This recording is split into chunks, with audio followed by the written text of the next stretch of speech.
going on, everybody? Everybody share this that comes on here, and we'll get her going in here in a few minutes.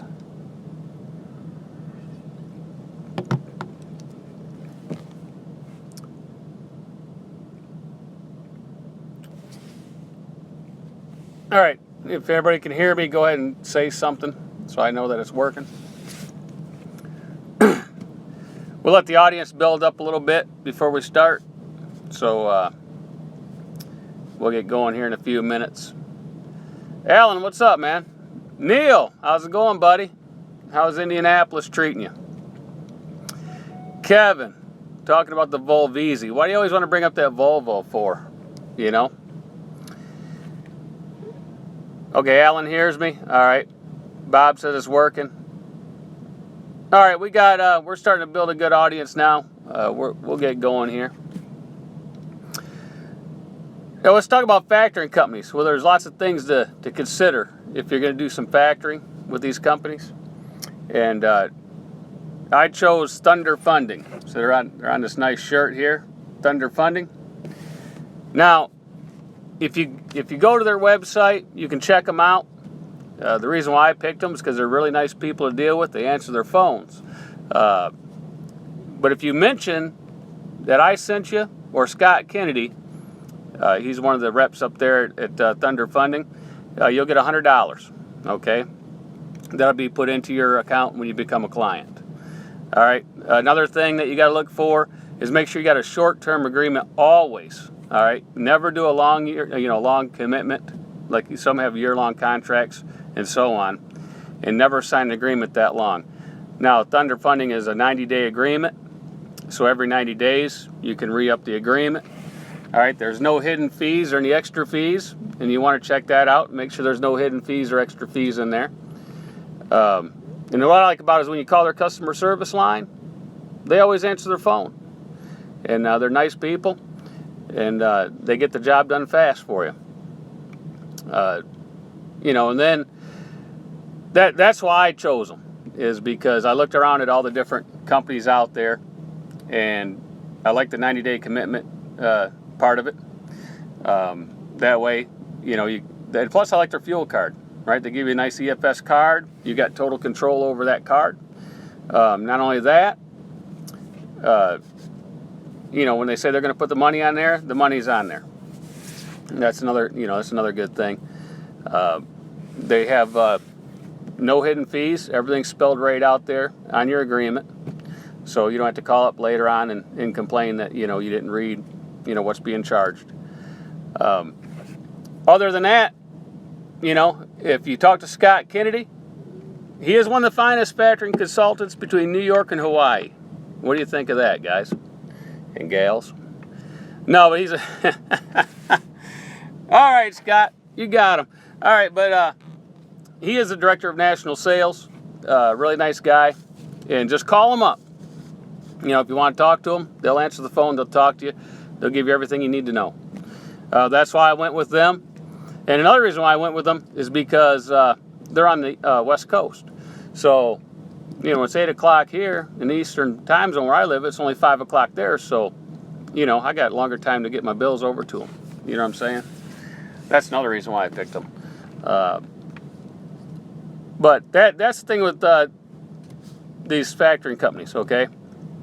Once you get your authority, you're going to get bombarded with mail at your house or your place of business, whatever you have.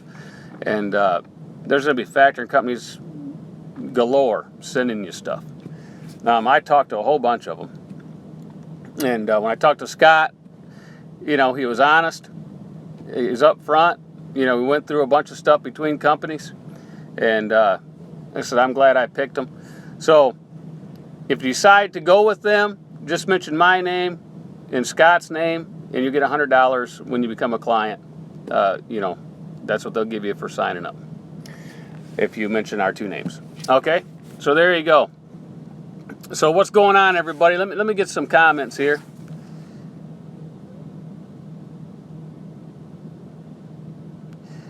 Okay, Falcon Transport says, I'm here for this one, buddy. I asked this question the other day. Yeah, you did. And that's who I went with. Thunder Funding. They're out of California, Carlsbad, California. And so far, this is my third week with them. It's been really good. Like I said, they basically it's done everything they said.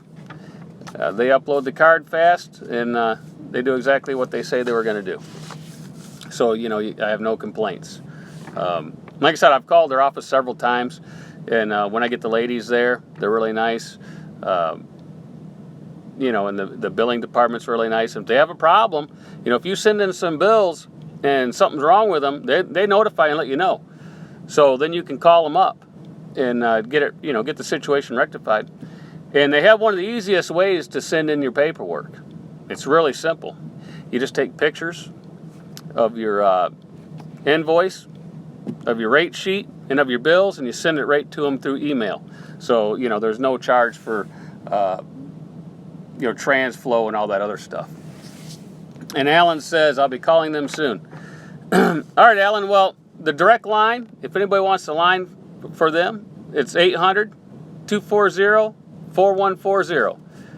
That's 800-240-4140, and ask for Scott. Or any of the nice people in there can help you out, but just mention my name or Scott's name, and if you become a client, like I said, you'll get that $100 into your account. Travis says, what's up, did you forget about your email? No, I got your email, Travis. I'll get to you. I'll get to you, man. I'm busy. I get a lot of emails. I'll get back with you. So that'll be coming. Maybe I'll get a chance tonight. Or just call me up. You can get my phone number. It's really easy. Just call me up and I'll answer the phone. What else we got here? Yeah, Alan. If you want to call me and talk to me about it, then that's no problem. But Travis, you got my phone number, right? I was trying to do this on the laptop, but for some reason I didn't have encoding software downloaded, so I had to do it on the phone. All right, I'll look for your email, and I'll shoot you my number. Do you got Facebook? Hey, Travis, you got Facebook?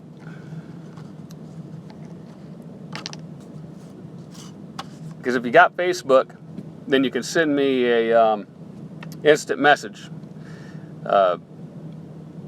If you're on my friends list, if not, go in and send a friends list. I'll accept you and send me an instant message, and I'll just shoot you my phone number on there too. But I'll look for that email. And Falcon Transport says, who are the best brokers to work with you can really count on to keep you running consistently every week? I like U.S. Logistics. They're a smaller outfit. They have some really good freight. C.H. Robinson's really good. A lot of people give C.H. Robinson a bad name, but they're really good. I have no complaints with them. They do have a tier system. So the more loads you haul for them, you get some perks. Like I said, I have no problem with them.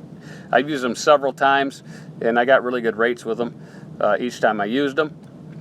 Now, Total Quality Logistics, I'm on with them. I just have never pulled a load for them yet. So CR England Logistics is number one. Yeah, I heard England Logistics was okay. But I haven't used them yet.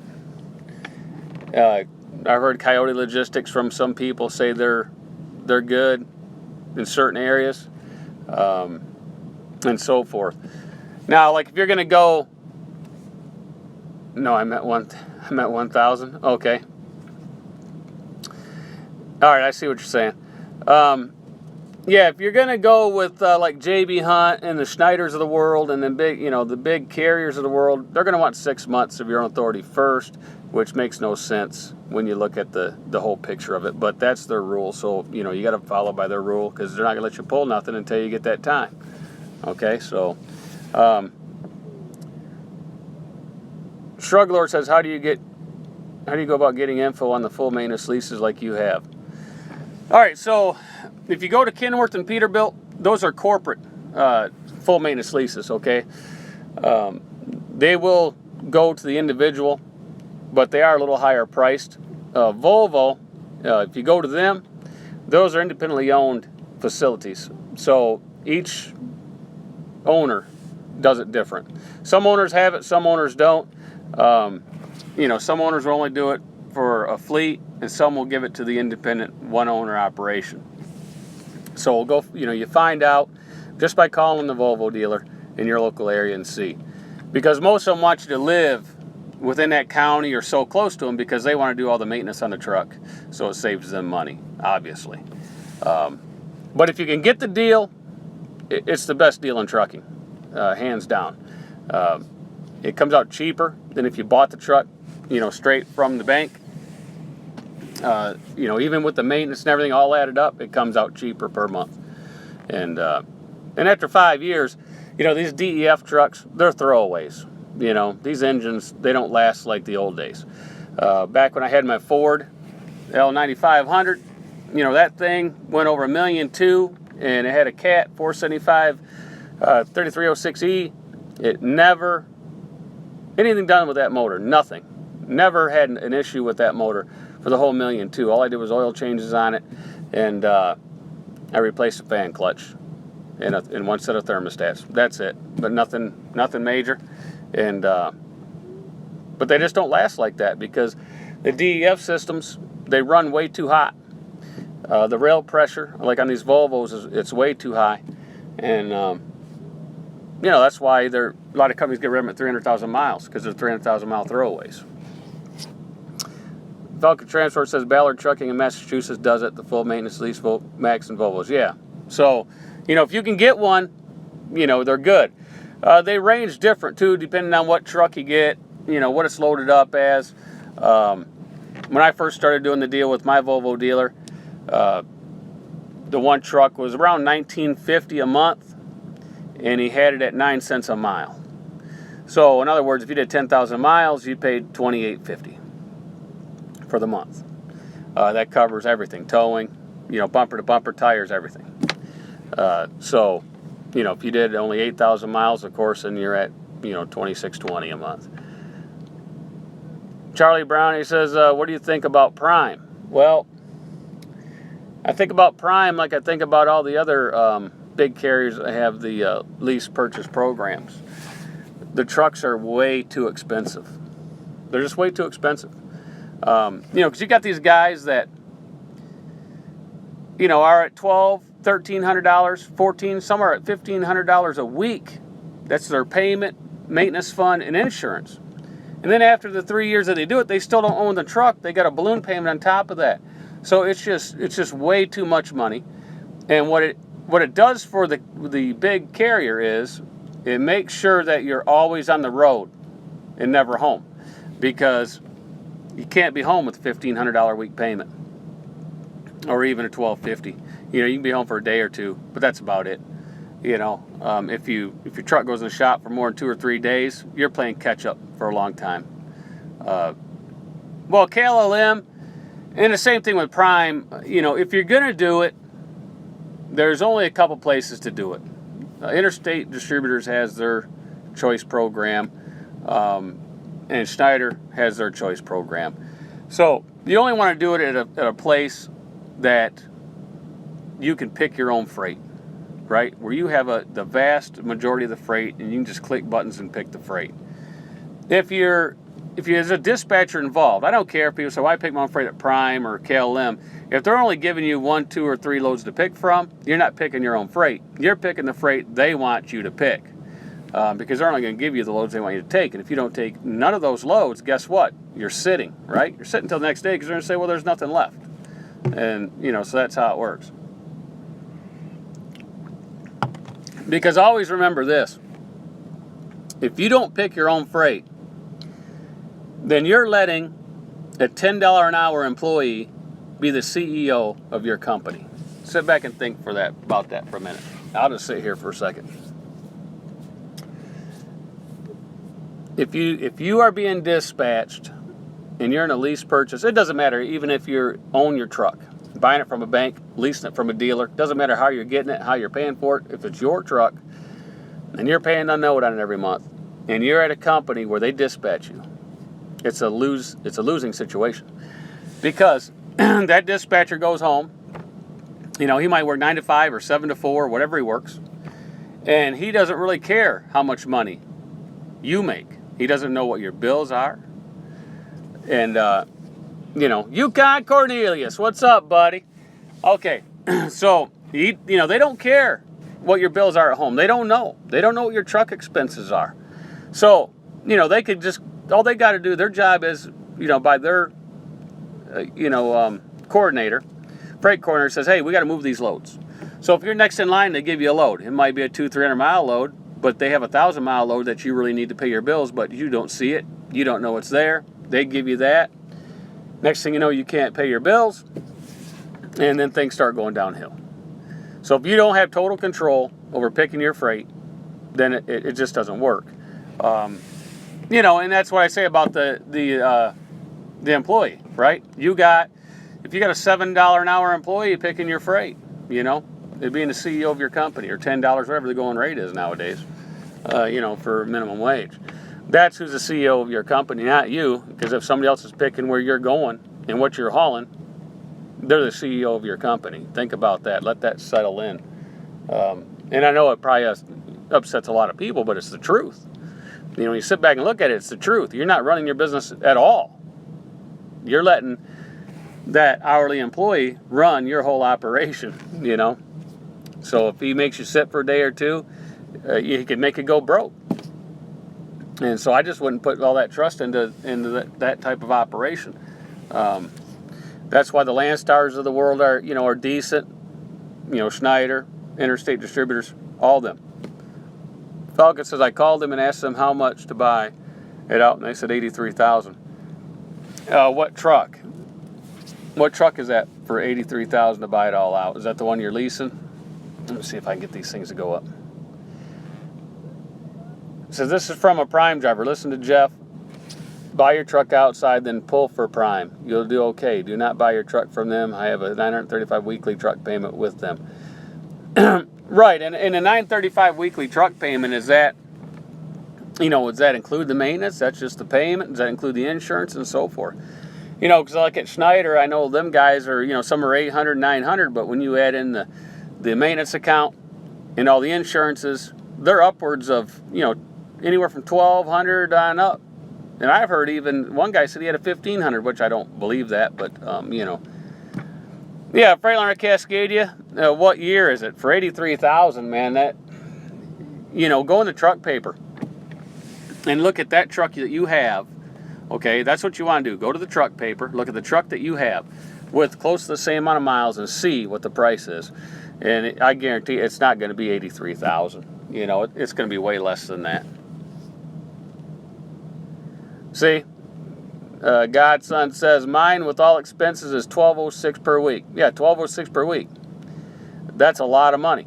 And if the truck payment's $936 a week, you know, you're talking $3,700 plus dollars, you know, $3,800 somewhere in there a month.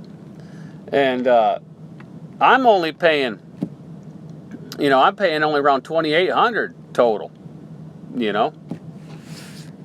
2016 with 300,000 miles on it. Look in the truck paper for that model, that around 300,000 miles on it, and you'll see they're not 83,000. Man, shoot, you know, everybody says stuff about the Max Force engine. If it's been redone, they fixed the problem. The engine is okay. Man, they're giving away 2014s, you know. They're giving away 2014s with 200-something thousand miles on them for $25,000. You know, just because of that engine. But if you found one that, you know, had the updates done to it, then you're okay. If not, you'll be in the shop quite a bit. But, you know, $25,000. Shoot, you can't even buy a Chevy or a Dodge or a Ford for $25,000. Dog says they're ridiculous. When my lease is up, I'm gone. Yeah, well, see, that's what it is. They make it so you have to work to haul the freight. Melissa Lewis says, hi, Jeff. We are just 7 months into our driving and working on getting our experience right now. Will you still advise about Schneider IC? I've been wondering what you would say about a team doing that. I really don't know a lot about their team freight. I know I have a few people on there that said, it's decent. But of course, when you go that route, and if you lease purchase a truck to them, the payment's going to be astronomical, because they're going to want that thing pretty much totally paid off in the 3 years because of the miles that you're going to put on it. If you're going to go that route, I would try to take my own truck there if I could from somewhere else.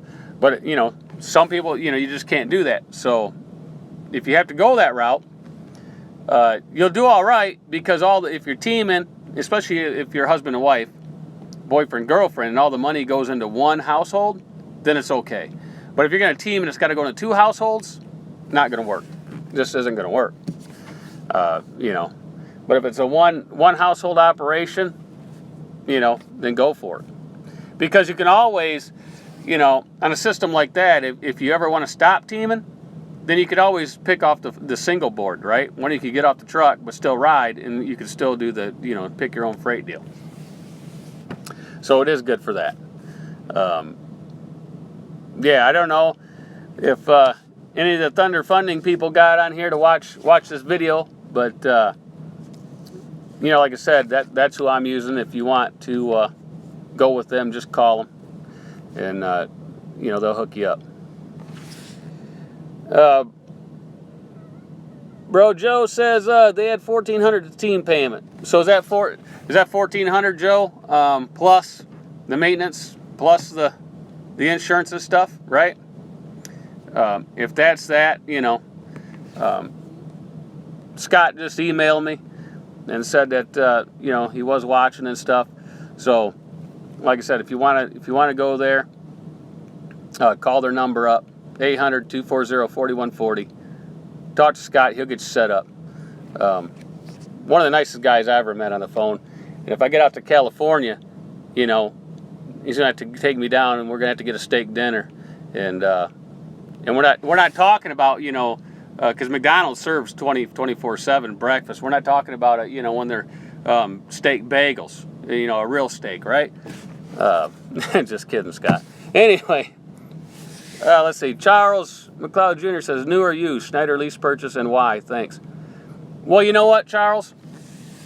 If you're going to do the Schneider IC choice, the only way, now listen carefully, okay? Because even Steve Esberger, I call him the godson, even he will tell you, the only way to do Schneider Nationals through SFI is a 1 year. Only. And Steve Allington, Snorlord. All right, Scott, I'm holding you to that, surf and turf. All right. Now, the only way Steve Allington, and he'll tell you too, if you do the SFI program, is a 1 year deal. Only 1 year.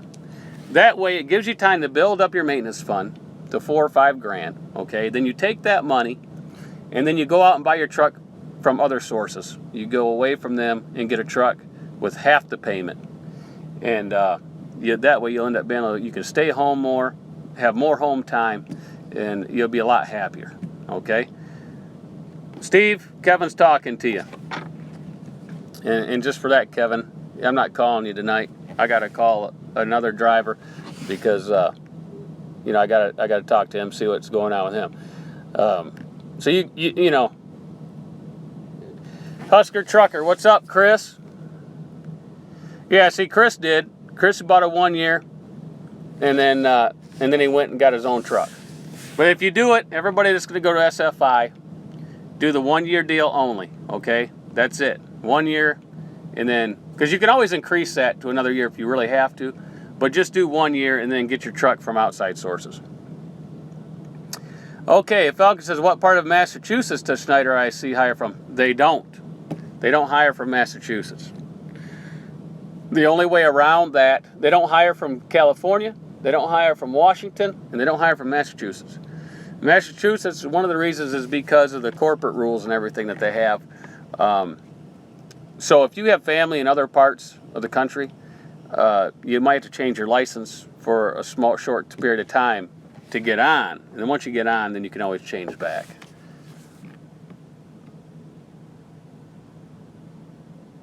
Okay, Steve says they don't let you do a 1 year anymore. They dictate the terms truck by truck basis. Right. So as you watch Schneider Finance throughout the time, they have a lot of programs, and they'll change them all the time. So it's hard to tell, what they're going to do. Because at one time, right, they wanted $5,000 down for a premium truck, then it went to $7,000, and then all of a sudden they were giving premium trucks away with no money down, and then they went back to the money down. They went to 2 weeks no payments, to 3 weeks no payments, X amount of months no payment, and it just changes. So you just got to, watch for the best deal. If you're in a position where you can sit back for several months, wait for their best deal to come up and then do it. Chris says they are getting greedy. Well, it's not that they're getting greedy. They went public, okay? They went public at the stock market. So what they got to do is every quarter they're going to have to show a profit, a better profit than the quarter before, because you want to make sure your stockholders are happy and you want to drive up your shares of your company. So, and how you do that? Well, how do you do that? So you got to look at trucking companies and how they do that. Well, they're going to have to cut corners from some places, and they're going to take money from some places. So you can all figure it out. I'm not going to say how they're going to do it, but if you understand stock market, because I used to day trade, everybody knows, for a long time. And if you look at all the companies and how they do it, you can figure it out, right? You can figure out where they're going to get the extra money from, right? The people that make them the most money are the people on the lowest part of the totem pole, right? It's the ones that are steering the truck. That's just the way the business is, But anyway, but yeah, like everybody says, they have a good program, right? They have one of the best programs for picking freight out there in the industry, besides having your own authority, For being leased onto a company, they do have one of the best programs in the industry, and you can't beat it, hands down. Now, if Swift/Knight, if those guys came up with the same program that Interstate Distributors have and Schneider National has, those guys could put a hurting on those other companies, because Swift and Knight is huge. They have tons of trailers sitting around and equipment, and lots of their own freight, so they could do it. They're one of the big players that could actually do it if they wanted to give up a little bit of control. You see, that's what they all like. They like to have that control. But when you do something like that, you got to give up a little bit of control. So it just depends if they want to do that or not. Matt Hamilton says, I get home often, which is a plus. Kevin, yeah, you're waiting. I know you're waiting. But, Kevin, you got a good gig going on, You're just going down to Florida and back. You're making plenty of money, so you can sit back and wait a while. But 28 minutes going on in this thing. Can you believe it? And but that, that's all for that. When it comes to that, like I said, if you go to the authority route, you'll get contacted by all these factoring people and companies. And like I said, I get emails all the time, and I get calls about every day. And I said, look, I'm happy with the company I chose. I says, well, how long's your contract? They all ask. And I said, well, I'm happy with them, so I'm going to stick with them. I don't see any need to change. So, because a lot of them don't offer anything better, so as long as that's what I do. Chris shot me. Look at that. Super chat. Thank you, Chris. Man, I appreciate that. Man. Well, Chris, I'm glad you appreciate all the information, and the donation helps. Because what I'm going to do with the donations and stuff that come in, it'll allow me to get better equipment, do better broadcasts, and things like that. I'm trying to get my computer. I want to do this on the computer so I can share it to everybody, through Facebook and all the other links. But I forgot you got to get an encoding software, which I don't know why YouTube doesn't have encoding software. enter YouTube Live stuff on the laptop. Doesn't make any sense to me. But, all right, Travis, the best way to get your LLC. Well, every state has different things, okay? I'm going to start my generator up. It's getting hot in here, so if the noise bothers the sound, we'll just have to put up with it because it's getting hot here in Kentucky. Whew. And I've had this truck off for 30 minutes so we get nice, nice sound, but man, it's getting hot. So let's start this APU up and get some air conditioning going in here. You know, every place has a different way to do LLC. Every state, the way they do it. So what I would do is, I like LegalZoom. When I did my first C corporation, I used LegalZoom. They had me up and running in no time. Plus, I think they got it now where you can pay a little bit to get started and then pay them, you know, at a later date when they finalize it. So yeah, you can go that route. It does cost you, you know, a little bit from what you could do it on your own. But if they do it, you know it's done right. You know all the I's are dotted and the T's are crossed and everything like that. So that's what I would do anyway. And then of course, you know, if you do your LLC, then you have 2 tax returns to do in the year. The corporate taxes, I believe, are due March 15th and then April 15th for your personal. But I think they'll give us a few days here and there, right? Paco, yo! Yeah, so I'm just trying to give out really good information. Like I said, I got that authority video coming. I got a couple more things to put in there, but I'm looking for that to be done, you know, by Monday. I hope to have it rolled out by Monday. Falcon says, "You're a blessing, Jeff. You don't know. You help me make a lot of important decisions with your information." You know, I like to tell it like it is. I'm not going to sugarcoat nothing. That's like, you know, I tell these guys if they do that lease purchase, it's really not a lease purchase. It's just a lease because, come on, let's get real. If you got, let's say a 780 Volvo, and well, even a Freightliner, right? The Freightliner Cascadia. Whoever's on here from SFI, let me know if I'm right. Those trucks, they try to sell them to you for what? 153, 156, somewhere in there. Someone throw a number up of what they had.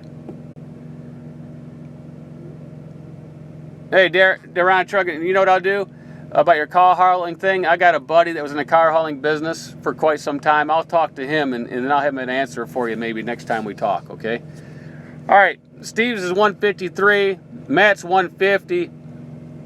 All right, so if you look at a brand new Freightliner Cascadia and you go to the Freightliner dealer and you spec that truck out with the exact same specs that company's giving you, I bet you that truck comes in at around 125, maybe 130, maybe, probably 125, because this Volvo 670 that I'm in, okay, I spec'd it out, fully loaded.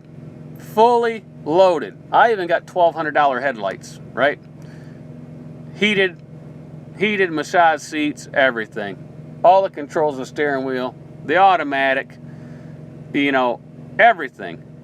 And it comes out to $133,000, and then I have an $8,000 APU that they put on there, so $141 with the APU fully loaded. Now, if they're charging $153 with an APU, that's really not a full APU, it's just a partial APU, and the truck has no amenities, no refrigerator, no nothing. Do the math. You know, do the math, you know what I'm saying? You know, so that's why at the end of that 3 years, most of those trucks have a balloon payment of $60,000, $65,000. One of you guys that has one, you know what your balloon payment is at the end of the 3 years if you want to buy it? It's probably a freight. You know, if you get the Volvo 780, it's like 65 grand, 65 grand. If you do the Freightliner, I believe it's going to probably be around 60, yeah, 58. All right, 58. Now, you look in the paper for a 3-year-old truck with 400+ thousand miles on it, and they're nowhere near $58,000. Charlie says, what credit score can you normally have to lease it on your own?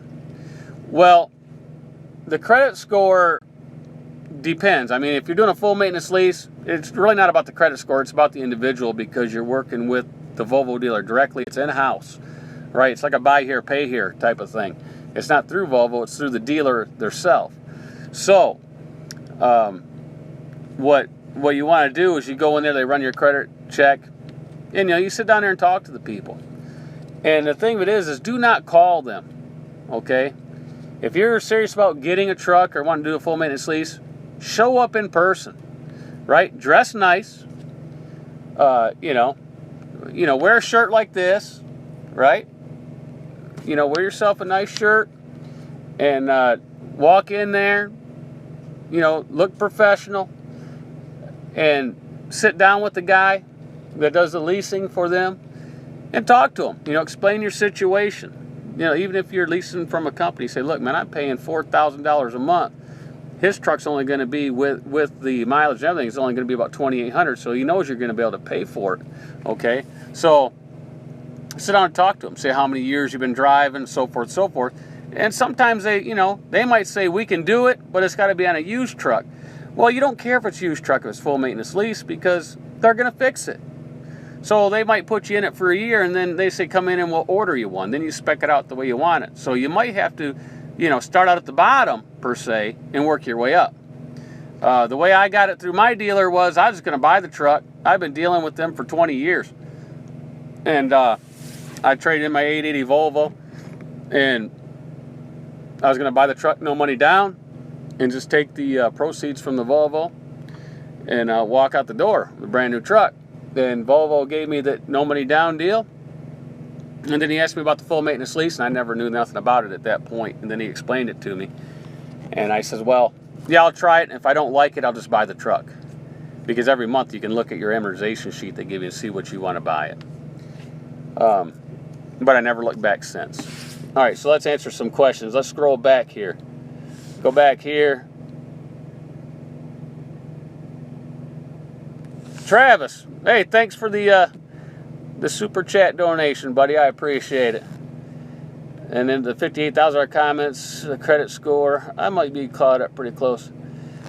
Joseph Wallace says, "Do Kenworth have a full maintenance lease program?" Yes, Kenworth and Peterbilt do. Okay. Super chat is down there if you're subscribed to the channel, and there's a little, I don't know, some of you might know there's a dollar sign or something. If you click on it, that's a super. If it says super chat, you click on it and you can donate or whatever you want to do. It works something like that. Shoot, I don't even really know how it works. Everybody out, all these guys are tech savvy.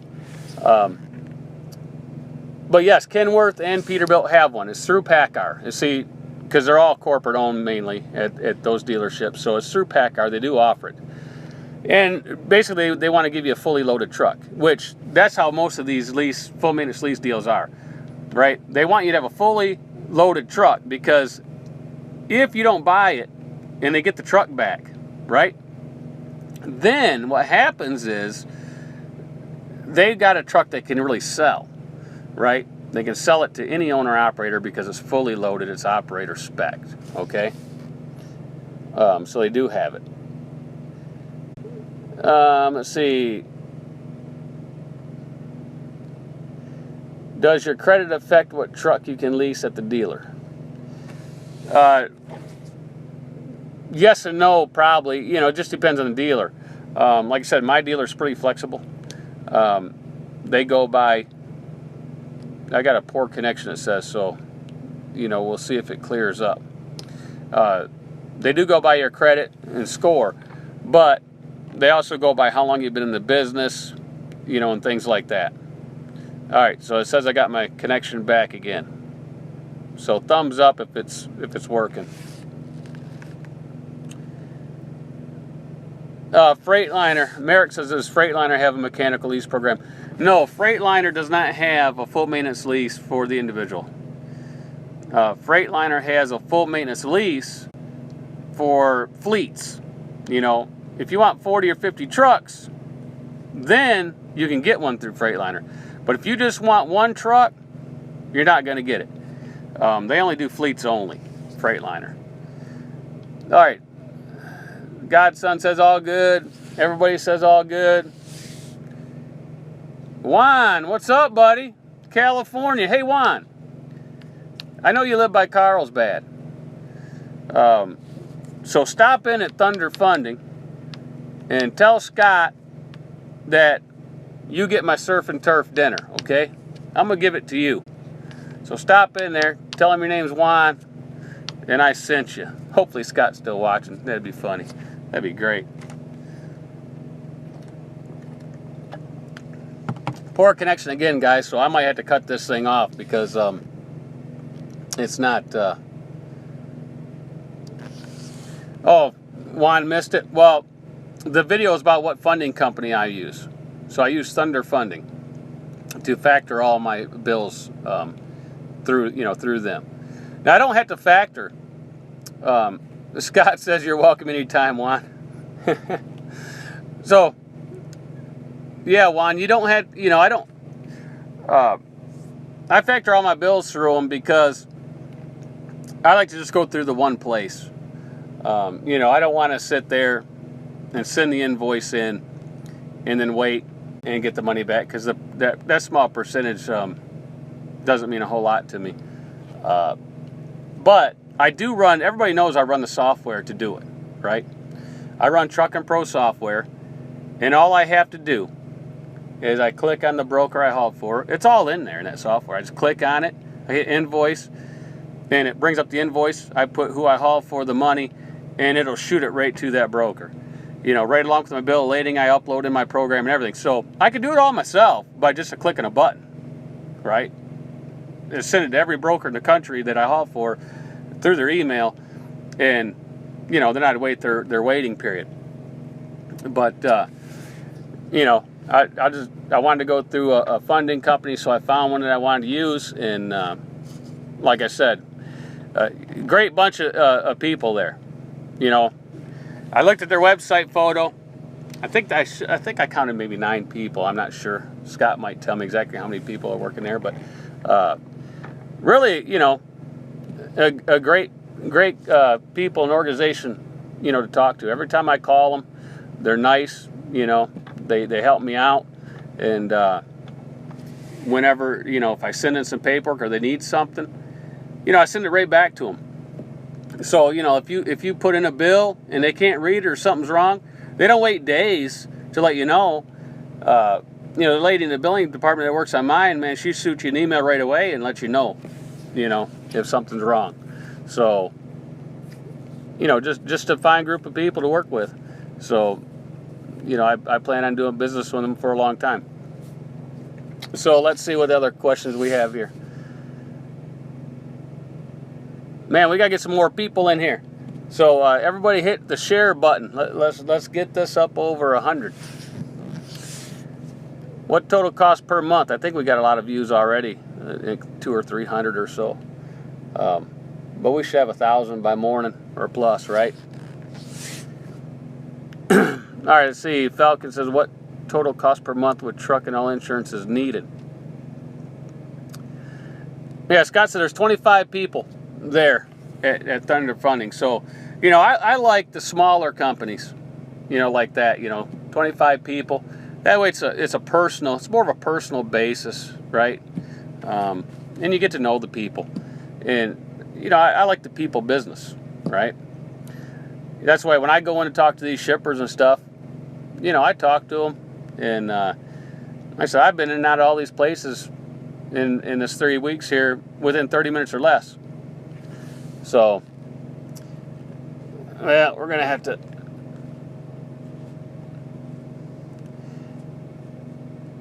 Well, we got rid of those people. See, when the trolls start coming out, the longer you sit here and talk, the more time the trolls come in. That's why I like to keep it under 30 minutes. Favorite part of the job? My favorite part of the job is doing these videos. Right? Because I get to talk to everybody. And I like the live videos better than the regular videos. Everybody's seen my videos. I got a couple hundred probably. But this is more fun because you're interacting with everybody. Joe says, Could you do it as a local driver to the Detroit area? Yeah, Joe. You know what? You could. There's a lot of short freight in the area, in the Detroit area. But what I would do is, you could even get a day cab, man, and you could take that truck down to Holiday City, Ohio, which isn't that far. And you could put it on with Menards. You got to have your own authority. So you could put it on with Menards, and you could run that truck to the stores during the day and drive your car home and leave your truck there at their terminal, their DC. So you could do that. And, I thought about doing that up in Saginaw, Michigan, but instead I bought a trailer and went back to the old-fashioned way. But I did think about putting it on with Menards for a while and just run that. Now, it says I have a very bad connection. Like I said, I'm in Kentucky, man, and I'm in the hills. Red Cap owner ops, the Detroit metro area haul a lot of empty racks for Ford and short hauls.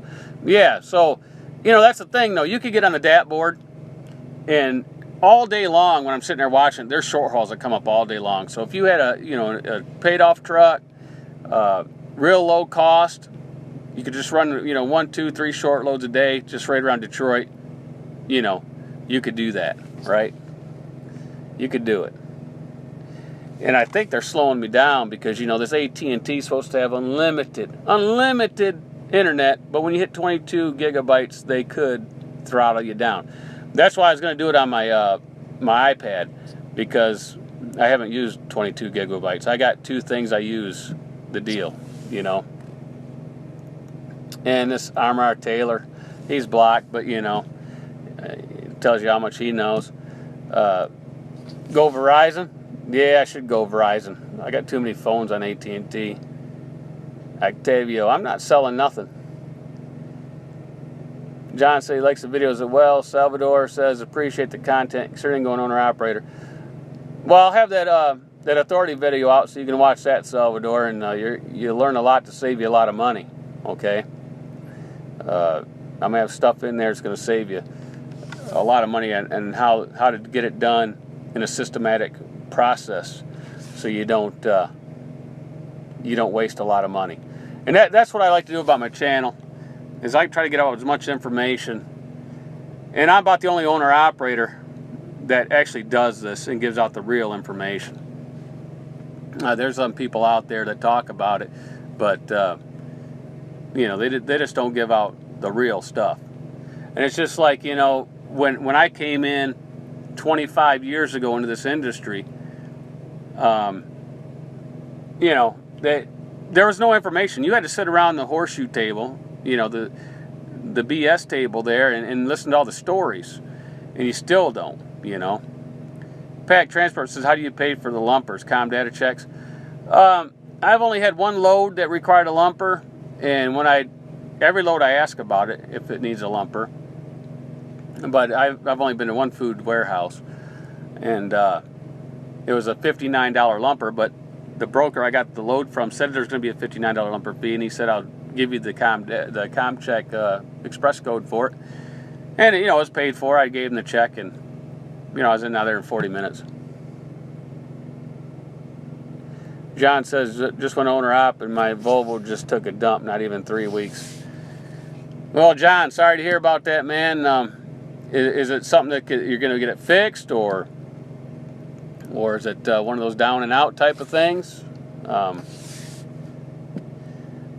Charlie said, have you driven those cab overs? Dave, what's up, bro? Not much, Dave. Davey. So, yes, I've driven those cab over tractors. They were fun back in the day, right? Head gasket. Yeah, that's not good, John. That's going to cost you a little bit of money for a head gasket. But if they do the head gasket, make sure that they replace all the bolts. If you're going to do it, just get all the bolts replaced, because once you untorque them, if they don't break and they reuse them, they're going to break on you, and then it's going to cost you another $1,700 to get them bolts replaced, because it's all labor anyway. So have them replace all the bolts. Can you shout out McTommy C, please. It would mean a lot. McTommy C. Okay, shout out to McTommy C. He must have a YouTube channel. If not, you know, Davey says, shoot out your name. McTommy C. All right.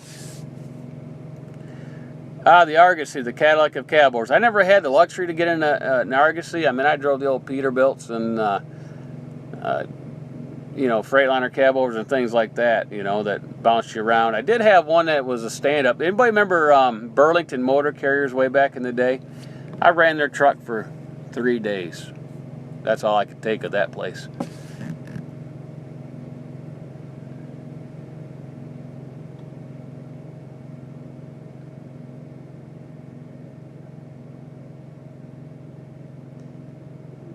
McTommy.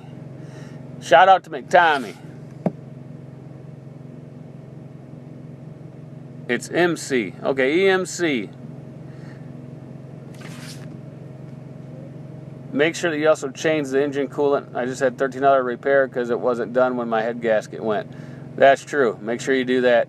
Hey, John, thanks for the thumbs up, man. Appreciate it. Jamie says, what's the down payment on a full maintenance lease?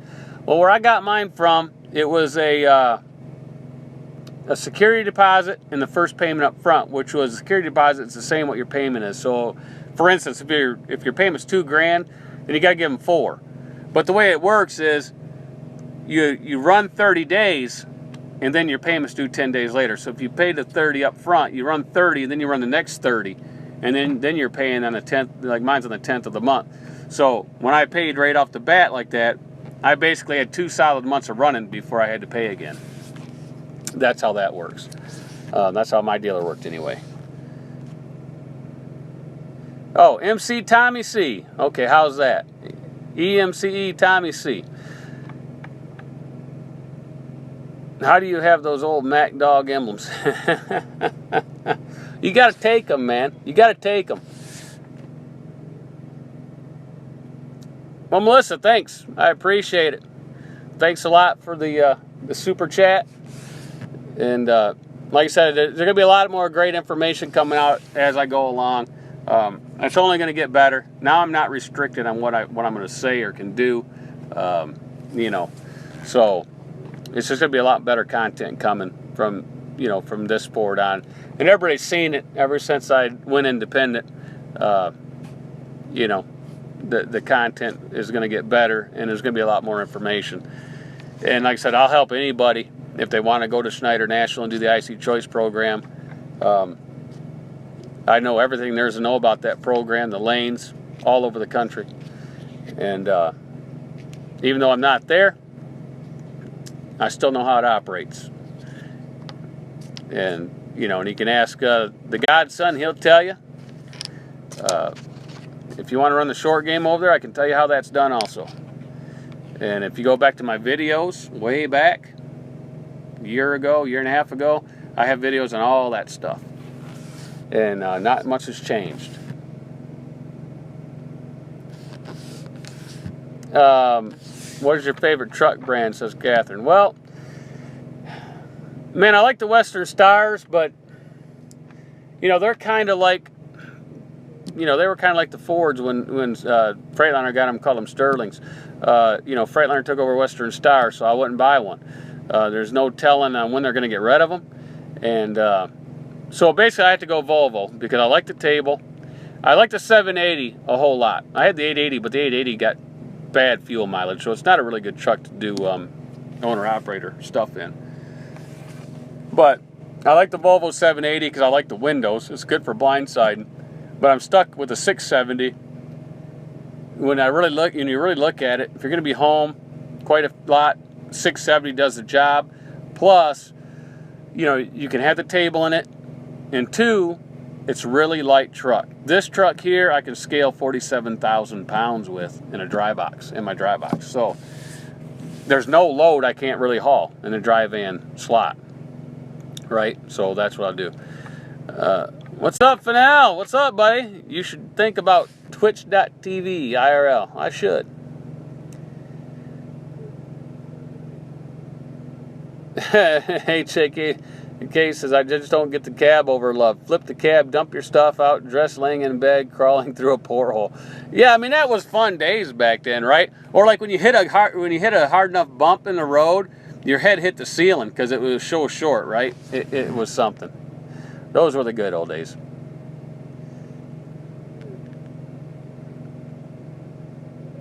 Godsons, I learned it from the Godfather. Yeah, well, a lot of people learned a lot of things from me over at the Big Orange, right?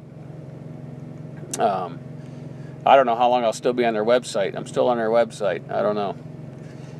Maybe they should pay me a royalty. Juan says, tell us how you feel about not being able to haul for Schneider as an owner-operator under your own authority. Juan, do you really want me to tell that? Come on, Juan. You know what my feelings are about that. Do we have to rehash this? All right, we'll rehash it because everybody's gonna know, right? So here's the thing. If you're an owner-operator and you haul for somebody for 10 years, almost 10 years, close to 10 years. Here, once he's going to start crying. Almost 10 years and about 3,000 loads. Never late. Always delivered on time. But just because you change, right? Just because you change the 7 digits on the side of that truck, DOT number if you don't know what those 7 digits are. You change those 7 digits, now all of a sudden you're like a brand new driver. And they say you can't haul their freight because they don't know if you're safe or not. Well, I was safe for 10 years. I don't know. Oh well. It is what it is. You know. That's why they have their regulations and they have their things and that's the way it is. And so you just got to play the game, right? Play the game. No big deal. JB Hunting has the same rule. Another company had a 1-year rule, but I got on with them because they seen what insurance I bought. And I talked to them, told them how many years experience I had. And they said, okay, we'll let you in. So, enough said on that. So it can be done. Yeah, Juan, sure you're kidding. But anyway, it's there. Everybody knows anyway. Charlie says, I'm from New Jersey. Does the Big Orange have good freight up here in the Northeast? Yeah, you can do a lot of short runs in the Northeast with the Big Orange and make some good money. They do a lot of good short loads around there. Got any advice on working that DAT board out of California? Yeah, John, I looked at that DAT board out there because I was going to take a load up to California, but I'd have to buy skirts for my trailer. It's about $1,100. I looked at that. Once I get the 6 months in, there's a lot of companies that have that freight right out by my house that go out to California and back. So I'm going to look into that. But they do have a lot of loads on that DAT board out there, and you can run kind of local, right on the LA area, do the short stuff and make decent money on that board. And I always ask for more money, right? I always ask for more money. And that's just me because the broker's taking at least 20% off the top. So, if it's a $2,000 load, the load probably paid about $2,700. So they got, $500-600 there that they could actually work with to give you more money, And the closer it is to pickup time, the more the negotiation is.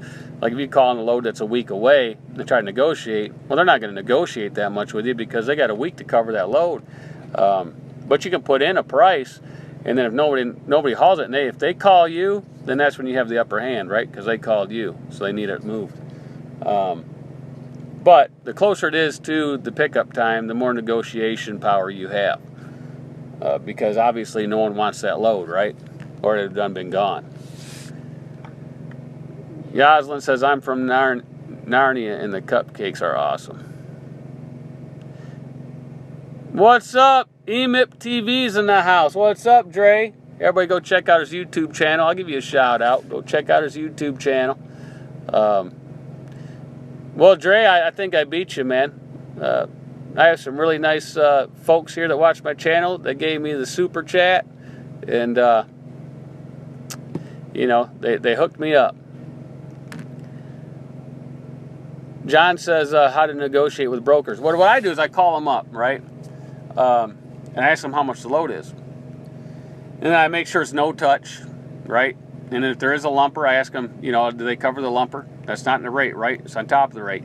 And then I look to see where I got to go. Like if I got to go into Chicago and I got to run 294, let's say, because I don't want to run the side roads, I know it's going to cost me $60 to get in and out of Chicago, right? It's going to cost me $60.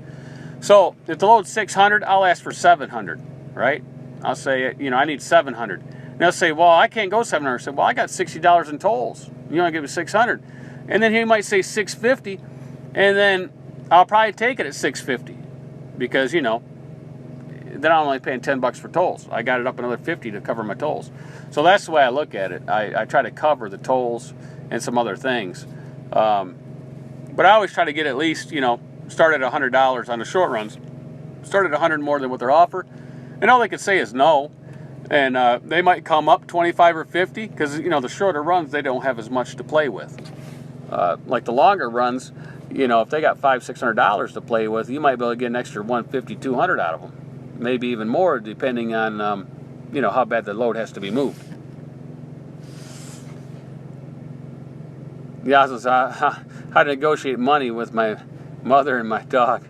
Well, the dog, just buy the dog cheaper dog food. No, I'm just kidding. And to negotiate with mom, all you say is, you know, you brought me into this earth, so, you know, you got to help me out. Yeah, Kevin. Oh, you're talking back to old Dre. Well, Dre and Kevin, there you go. You're talking. You got your channel. You're doing all right. Melissa says, sorry, just for fun. Are you willing to share about where you live? Just from watching, we picked up southern Michigan or northern Indiana. Yeah, I live in Michigan. I live north of Detroit. North of Detroit, south of Bay City. So you can figure it out from there. James, what's up? James, a Michigander. He lives, like I live here, he lives over there in Michigan. Did you see me this afternoon driving down the road, James? I'll be up by your house Thursday. Tomorrow I pick up. I'm going up there to north of Traverse City, right? So I'll be up there in the northern part. Kevin says, no worries, we'll start a fundraiser for sympathy. Why, you know, yeah, man, why not? If, you know, I had to leave the Big Orange because, you know, they sent out this letter. And then after I put out all that money, I had to leave because, you know, I wasn't going to let that money go to waste. So, you know, I wish I had all that money back, but oh well, it's done gone. 4 hours north of you going up there? Well, I got to come back down, right? I'm going to deliver up there Thursday, and then I'm going to go back down and pick up down there in Grand Rapids. So anyway, we covered the broker stuff. We covered the factoring companies in this video, and now we'll just have fun now. Let's go. It's 63 minutes long. We got to cut this thing off, but let's have 2 more minutes or so. We'll just talk about whatever, man. We'll talk about snowmobiling in the summer. You know, they got what they call they take them out in the farm field and have grass drag races on snowmobiles. Isn't that crazy? Right? Run them on grass. Yeah, you ruin a pair of Hyfax doing that, but it's fun. Okay. All right. Early next week, well, I'll be in Florida on Monday, so I'll be working my way back from Florida. But yeah, we went 4-wheeling. You know, we had the 4-wheelers out in the mud, had a big mud bog going. The field was just total mud, and it was crazy. You should have seen that stuff. No, I don't go to Canada. I used to go to Canada every day, but I gave that up. Juan says, how much would insurance be if I went IC? What do you mean, if you just went on with like Schneider IC? Truck insurance is going to run you about $400 for the month for full coverage on a brand new truck.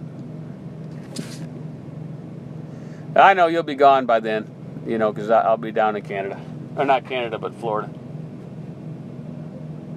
All right, I got to turn this AC on. I forgot to hit the button. I'm starting to sweat. Charlie says, when you're driving, do you listen to music or listen to the radio, to a radio show? Well, I got Sirius Radio, so I listen to all kind of stuff. I put it on the trucking channels once in a while, but you know, some of the stuff they talk about on there and they say on there, they're really just salesmen. They're just trying to sell you stuff. You know, none of those gadgets work, right? None of them work. I mean, come on. Everybody's seen them little things that they stick on the side of the trucks, and you see them. You know, if that stuff really worked, you know, that's like when they came out with that Beta 2000, 3000, whatever. Don't you think that these big companies that spend billions of dollars on aerodynamics on these trucks, if that really, really worked, don't you think that they'd come with it on there? Because the name of the game for Freightliner, Volvo, and everybody else is, hey, let's make the most fuel-efficient truck. Because if we make the most fuel-efficient truck, people will buy it, because that's how you make money in this business, right? The biggest expense in this business is fuel. Fuel, fuel, fuel. All these guys running around their nice, cool trucks, and I like them, the old, you know, long-nosed Pete's and all that. They're only getting 4.5, 5 miles a gallon. Like I said, if they're out here working every day, they're burning a brand new truck out their stack. They just don't know it because they never did the numbers, right? And they'll swear up and down until you show them your fuel cost, their fuel cost, and they'll be going, "Oh, my guy, I didn't think about it like that." Serious, excellent investment. Yeah, I have a lifetime. Okay, I have a lifetime membership with Sirius Radio. I don't pay no monthly fee. I bought that way back when they were almost bankrupt when I bought that deal. You know, they came out, their stock was up a little bit, and then went down to 46 or 48 cents. And I had a ton of their stock at under 50 cents. And they came out with a lifetime plan for $299 back then, and I paid them $299. And that was, I don't know, 15, 20 years ago. I don't remember how many years ago it was, 15 years ago or whatever. So I haven't had a bill. I haven't had a bill since then. The only thing they did was they grandfathered me in. And they said I could have 5 different radios over the lifetime of my lifetime membership. I'm on my second radio, and they just charged me $75 to switch the lifetime over on it. So I paid one time, and I paid the $75. So it's really been a good deal for me. Godson, we'll talk to you later, man. Better get your shower in, right? John says, what do you consider bad miles per gallon? Well, I consider bad miles per gallon anything under 7 in these days, right? Because these trucks, you can get upwards of 9 miles a gallon with them. You know, so if you're under 7, that truck's costing you a lot of money. For every 1 mile per gallon is going to cost you about $10,000 to $12,000.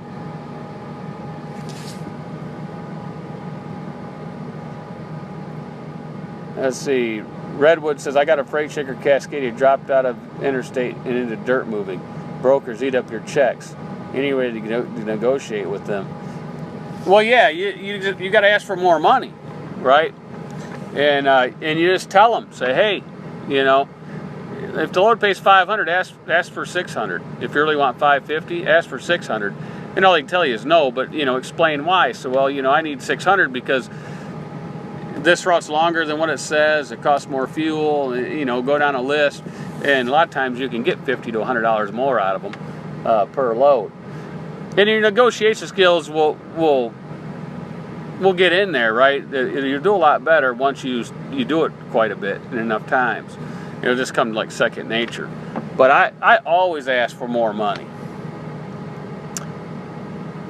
Melissa says, hi, I'll talk to you later, Jeff. All right, thanks, Melissa. We'll talk to you later. Snorer Lord, I'm getting 8 miles per gallon. That's right, that T680. See, that's a good mile per gallon. And Steve is one of the ones that can tell you, right? Because he had a Peterbilt. And he knows, right? He knows the fuel mileage from his old truck to his new truck is like night and day. And he can tell by he runs less miles and brings home more money because of the fuel cost. It's amazing how that works. Or you run the same loads and you bring home a lot more money just for the difference in the fuel each week. Right, Steve? Snorlord would tell you.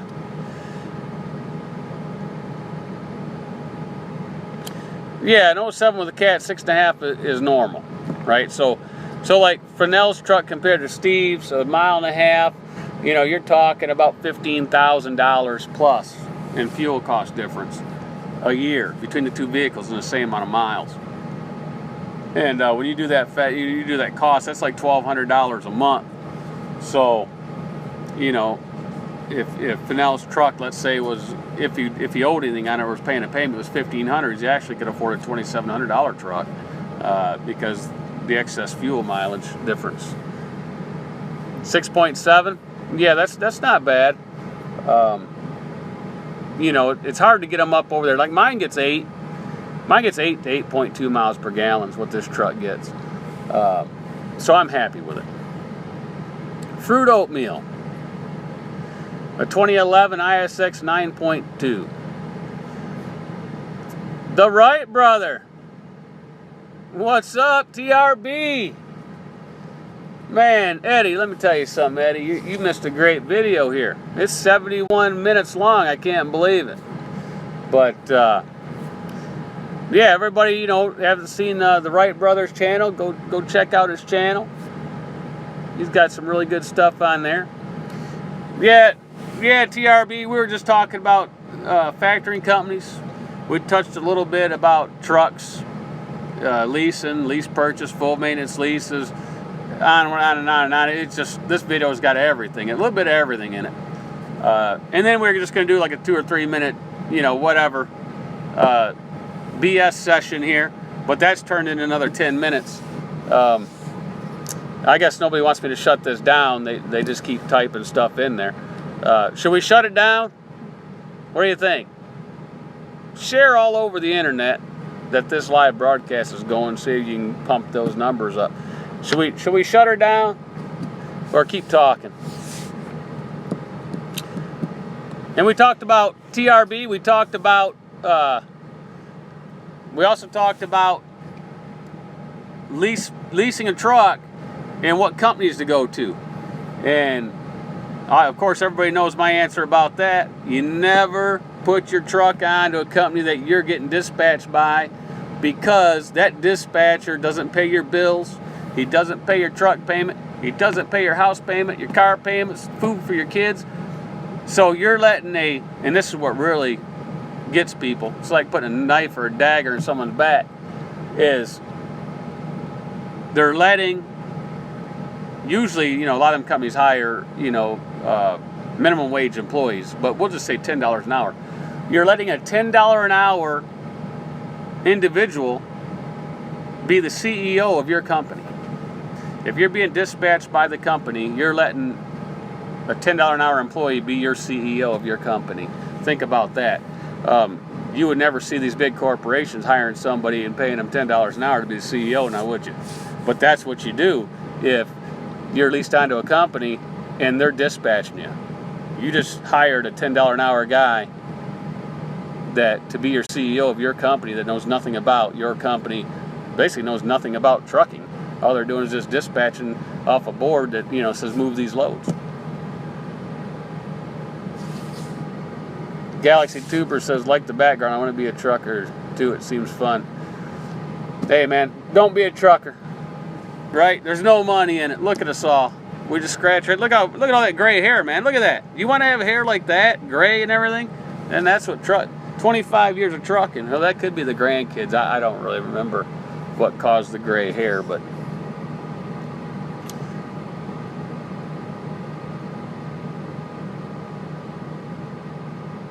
thanks, Scott. I appreciate that. Scott Kennedy from the email sent me from Thunder Funding. He likes the advice and stuff that I throw out there and help for, you know, all these drivers. I appreciate it, Scott. It means a lot to me. Robert says, how far back does Schneider go on hair follicle tests? I have no clue, Robert. You know, it's really not a DOT requirement. That's a company by company basis to do hair follicle tests. There's nothing in the DOT that says that has to be done. So that's their choice and deal on that. John says, is your truck speed governed? Well, my truck come from Volvo factory set at 75. Now I can get it turned up as far as I want, but I just left it there because, come on, 75 is fast enough to go in a truck. One, you're not going to get good fuel mileage anyway, so why even go that fast? Two, there's nowhere in the country you can go faster than 75. You know, Texas has 75 and all that, but usually I run, you know, if I'm in there at 75, I'm running 67. Because at 65 mile an hour, my Volvo is running at 1,250 RPMs. Well, I take that back. It's 1,150 RPMs at 65. So that's my best fuel mileage, is when it's in the low RPM bandwidth. Isabella, hi, how you doing? Yeah, and tires are only rated for 75 max. Yeah, Chris Clark, it just depends on your tires and stuff. These low rolling resistant tires even have less of a mile per hour than what the old ones used to have. Yeah, the easiest way to get raises, that Chris says, is an owner-operator is lower your fuel costs. Bingo. Fuel is your most expensive thing. So, if you have not an automatic, but you have one of these manuals, you want to do progressive shifting, right? You want to shift between 12 and 1,400 RPMs all the time. Yes, we know, 1,500 to 1,800, boy, your motor's really revved up and you get there. But that's not where your fuel mileage is. If you ever order a truck, okay, get one that has a turbo boost gauge. And what you want to do for fuel mileage, you want to keep that turbo boost gauge at the lowest possible on there, 20, 25 boost here, low, real low. Because the lower the boost, the better fuel mileage you're going to get. When you're always up there with a high boost, your fuel mileage is in the tank, man. You're down probably around 2 miles a gallon at those points. So, if you have a turbo gauge, watch that gauge, and you'll see it. When you start climbing a hill, and if it's a short, small incline, let off the fuel as you're going up it. And you'll see the boost go down. If you have a fuel mileage gauge, you'll see that mileage gauge go up. And that's how you can feather your fuel mileage if you don't have an automatic, because the computer and automatic does that for you. But that's how you want to run it anyway. Fennell, keep up the work, Fruit. Well, thanks, Fennell. I appreciate it, man. We'll put it to good use, okay? Hi, Grom, Roy, and Linda in California's, I guess. And Chris says, old Husker Trucks, I got kicked off with the Super Chat hill. Yeah, that's right. You started the Super Chat tonight. Chris, we got to give you that one. All right? We'll give you that. Jamie, I'm going way back here to Jamie Tolbert here. I believe Jamie does have a YouTube channel. This is my hair done fell out. Might not. It might be a different Jamie. Because the Jamie I know that has a YouTube channel has hair. So, Chris Clark, with a ProStar with an ISX with a 13 and a 3.58, I get 9.2 at 58. At 65, it drops to 7.5. Right, because it's the way it's geared. It's a 13 speed, and it's the way it's geared to why the faster you go, the lower it drops. 58's like a sweet point. Some say 62, some say 55. But if you look at 58 and at 13 speed, I guarantee you're probably around, shoot me if I'm right, you're probably around 1,200 RPMs. I had a 13 speed in that Volvo. I think that's where I was at, around 58 miles an hour. I think it was lugging around 1,200 RPMs. But in this Volvo automatic, the way it's geared, at 65, I'm at 1,150. So, that's where I get my best fuel mileage. Isabella says, I haven't been on my device because I've been celebrating Easter and celebrating the true meaning with my family the last couple of days. Well, that's great. We hope your bunnies are doing well. Keep the other animals away from them. And you got to feed them because they eat a lot of food. Yes, they do. All right, so I think we're going to shut her down right now at about the 80-minute mark. All right, and we'll try to do another live video tomorrow or maybe the next day. But I'll also do some this weekend because, like I said, I'll be in Florida on Sunday, and I'll shoot the outside because it's going to be like 80-something degrees, and I'm going to enjoy that down there in Florida. I haven't been in Florida a long time. I used to work for that Big Blue Star company for over 10 years, right down there in Jacksonville. You know, so I used to work for the Big Blue Stars years ago, and you know, maybe I'll run into some old friends down there at the homeless shelter and take them out to eat or something. All right, Jamie, I got you. Chris says take it easy. All right, man, take it easy. Isabel says, I tell you something, don't end it. Charlie says, nice, hopefully you get a load to leave Florida. Yeah, I'll get a load. I was looking down there. There's plenty of freight coming out. One of the big brokers firms that I was going to use out of that area, they had 35, 40 loads this week coming out of there, right out of Jacksonville, and going all over the Midwest. But they just haven't put their next week's freight on there yet. So I figured that'll come either tomorrow or Thursday. Besides that, I'll look at some other places. And I might even haul one of the Big Blue Star loads, right? Because I can haul Landstar Freight. I'm contracted on with them also. So I can always, you know, haul something of theirs out of there. But I remember back in the day when I used to be on there, I never hauled out of there with them. I always had to go to Georgia or somewhere to get something. But so I'm going to haul right out of Jacksonville. That's what I'm looking for. Okay, John says, before you go, any ideas of saving money trying to get a truck? All right. So I take it, if you're a company driver, all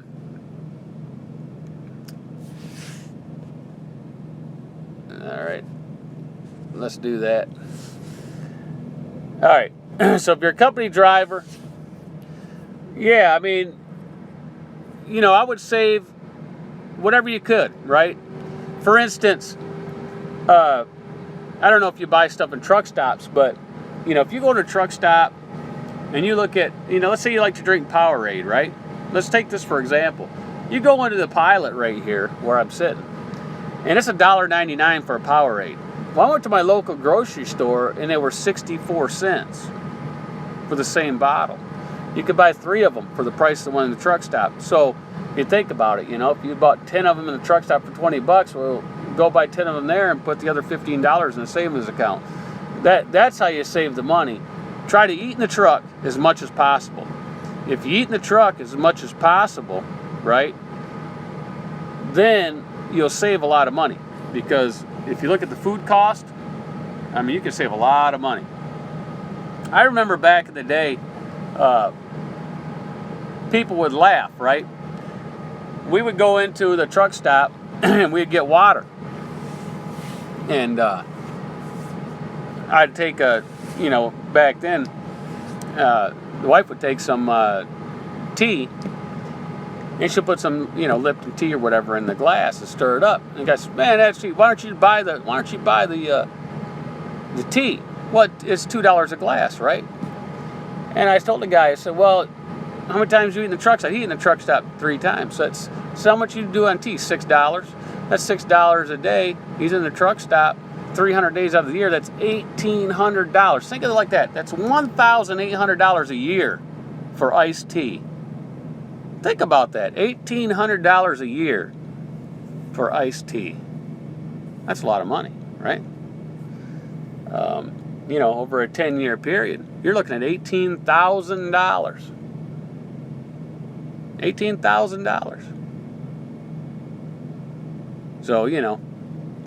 Well, yeah, Charlie Runs, you miss the old times. Well, I miss the old times of going into the old, you know, the old ball 76s, right? Anybody remember the old orange 76s? They're really popular out in California, right?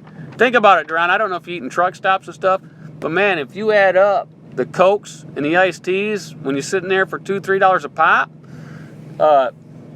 you know, over the course of a few years, man, you got enough for a down payment on a truck. You know what I'm saying? So, you know, just drink the water and save that Take that $2 every day or $4 every day and put it towards your truck, you know, towards the down payment on your truck. And you'll be surprised how fast you'll save up $4 or $5 grand. You know, it won't take you long if you just cut some corners like that. James remembers the old Union 76. Isabella says, you at Christmas. Well, God bless you, Isabella. Yeah, so that's, you know, that's how you can save. Just, you know, look at what you spend. Actually sit down and look at it, right? If you go in that truck stop and eat and see the difference, what they cost you. I mean, come on, you know. I just made, tacos. I had some tortilla chips and everything like that in the truck. Okay, so the tacos and the you know, the whole meal I made in the truck cost me about $2. If I went into the truck stop and got the same meal, and let's say a Petro, it's going to cost me almost $15 by the time I get out of there, including the tip, right? I mean, dang, you can't even go into a Petro and get let's say a hamburger steak, right? You get a hamburger steak, which is basically just a 1/3 pound hamburger, right? They want $15 with a drink, you know, and a tip. So you're at 15, 16 bucks. Well, I just bought 3 pounds of hamburger meat for $6. So, you know, I can, and if I wanted to make, that would make 9 hamburger steaks, right? At a 1/3 pound a piece. That'd make 9 of them. And you get a whole bag of potatoes for $2. Throw it in a microwave, and you got yourself the same meal you got in there for $15. But you can make 9 meals for about $8. And 9 meals in there would cost you $135. So $8 compared to $135, you see the big difference? You know, so if you just ate out of the truck, mainly all your meals, within a year you'd have that down payment for that truck. Just sacrifice a little bit. Yeah, Charlie says Petro food rips your wallet. Yeah, they do rip your wallet, man. It's like yeah, it's just ridiculous. Tyson, Yost, I love tacos. Well, maybe I'll do a live. Maybe next time, maybe I'll do a live YouTube video on cooking, right? Everybody sees my cooking channel. Yeah, see, you know, if you really want to get into the business like that, that's your number one way to save money. If you got a refrigerator in a truck or a cooler, right? Go buy some meat and things like that. Look at Subway, okay? You go in there and get a foot-long sub, right? They want $6 for a foot-long sub, right? Well, I was at the store and they had turkey, ham, and all these lunch meats on sale, a pound of stuff for $5. And you get a few sub buns. I mean, you can make a whole bunch of sandwiches, you know, and it just goes on and on, right? But, I mean, shoot, you can't even go into McDonald's without spending $10 hardly anymore. And that food is just full of salt anyway. But yeah, your number one savings if you're a company driver is seeing if you can eat in the truck and stay out of the truck stops for food. Because, you know, there's a lot of, yeah, Snorter likes cooking in the truck, wants us to get a fridge, screw the cooler, right, plug it in. And think of this, man, if you run a really good meal, you know, let's say you want some really good chicken or something, you like rotisserie chicken. Man, there's Walmarts everywhere, right? There's super Walmarts everywhere. Drive in, park at the Walmart, walk in. Let's say you like potato salad. I'm just using some examples. Walk in there, grab one of the rotisserie chickens, okay? They're like $5, $4.98. Grab one of them. Grab a big tub for $2.50, $3 of potato salad. Go out to your truck. Eat some of that chicken, some potato salad. Put the rest in the fridge. Now the rest of that chicken left over, let's say you ate half of it because you're really hungry. The other half, you can just peel it off, put it in a baggie. Then you can make chicken tacos out of it or anything else you want. Chicken sandwiches, right? You can do all kinds of stuff with it. And for that $5 for that chicken, you could have 3 or 4 meals off it, depending on how you want to eat it. So, you know, there's a lot of ways. Yeah, tortillas work great instead of bread. I usually eat everything on tortilla, you know, because they last longer. You don't have to worry about it.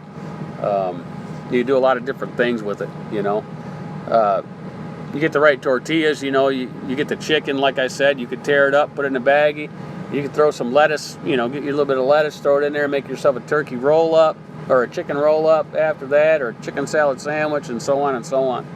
If you have a microwave in your truck, get the microwave cookers for eggs. You know, if you crack 2 eggs in the microwave eggs, they poach the eggs, what it does. You can make your own McDonald's McMuffins in the truck for a third of the price. You know, and they're better because, you know, it's fresh. You don't know how long that stuff's been sitting there, man. Corn tortillas or flour. I get both because I like them for different things, right? Yeah, well, if you look back at some of my videos, I have a lot of cooking videos on this channel. Just scroll back, look through them. Man, I cook everything on omelets in here. I've made enchiladas in the truck, tacos in the truck, fajitas in the truck, spaghetti, goulash, chili. I got videos on just about everything. You know, steak, all kind of stuff. I've done videos on all that stuff. But are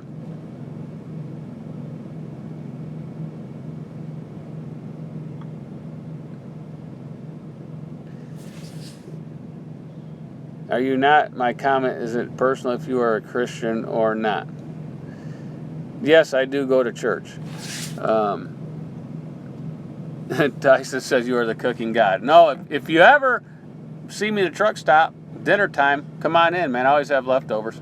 Like the tacos, man. See, I made enough to where I put the leftover taco meat in the fridge. Now tomorrow, you know, if you're in a hurry, so I can just throw it in the microwave real quick, heat the meat up real fast, and boom. You know, I can have 2 tacos and gone, right? So,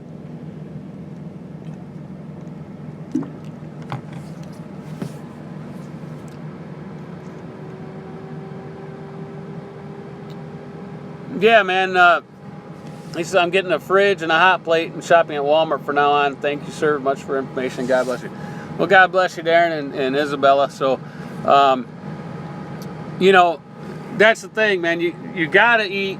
See, that's why, you know, I talk about the old days, right?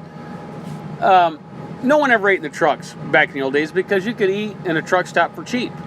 And the reason why you had to go to the truck stop to eat is because there was no cell phones back then, right? You had to go in the truck stop, and that's when you called, you know, family and things like that, is when you stopped for, you know, lunch and dinner. And after that, you had no more phone calls because you couldn't talk to anybody going down the road. And so, you know, when you sat there, if you didn't get there at dinner time at a certain time, man, there's a waiting line, right? There was a waiting line to sit down to eat. That's how packed the places were. I mean, you can learn a lot of things, but you heard a lot of stories too, you know, and you had to like learn how to read between the lines. But no one, even to this day, really tells you how to be an owner-operator, everything to do about being an owner-operator. Everybody has their opinions, but no one ever gives out the real facts and so on. And I do that. I give out the real facts. And, you know, if I can help you out, because look, there's so much freight in this country, one person can't haul it all. So what is it, you know, people say, well, I'm not giving out no secrets. Well, there's really no secrets. It's just trucking. And you can't haul all the loads anyway. That's like if you're the guys at Schneider and some of these other companies. Well, I don't tell the people when I'm running. Well, it don't matter because you can't run all the loads anyway. I mean, if you're running one load from this place to that place, well, guess what? They might have 2 or 3 loads that day or the next day, and you can't get back for it anyway. So that's just, you know, just crazy way of thinking anyway. But all right, Isabella, I see what you mean. Daniel says you have a great channel. I'm about to step out on my own as well. Plus, I'm also a YouTube creator. Once again, great channel. Well, thank you, Daniel McCarthy. I'm gonna go see if you got a channel. I think you got a channel. If you do, I'll subscribe to it. Yeah, Charlie Brown. Yeah, the prehistoric device called a payphone. That's right.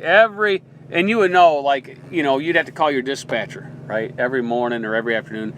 And you would run in, and you would run into the rest area even. And they would have payphones lined up outside of the rest area. I mean, they'd be full, and you had to wait your turn, right? And everybody had the AT&T card or some other card for 800 number service, right? You had your own little 800 number at home, so it cost you less money to call home. And, you know, all those great days back then, right?